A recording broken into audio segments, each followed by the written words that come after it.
ഇവൻ എന്തിനാടാ എന്നെ വിളിക്കുന്നത്? ഹലോ എടാ മച്ചാനെ, എവിടാടാ നീ? എന്റെ പൊന്നളിയ, വർഷങ്ങൾക്ക് ശേഷം വിളിച്ചിട്ട് ജോലി വല്ലതും ആയോ? കല്യാണം കഴിഞ്ഞോ? അതോ ഇനി വേറെ എന്തെങ്കിലും പ്രശ്നമുണ്ടോ? ഇമാരി ചോദ്യം ചോദിക്കാണ് നീ ഇവിടെ വിളിക്കണ്ട. അളിയോ, അതെന്തൊരു വർത്തമാനോടാ നീ പറയുന്നത്?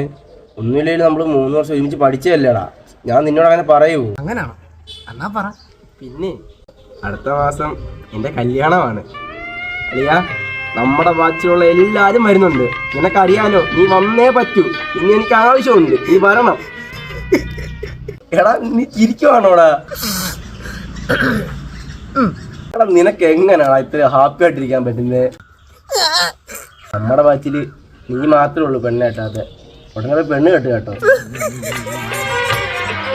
രാക്കിളി പൊന്മകളെ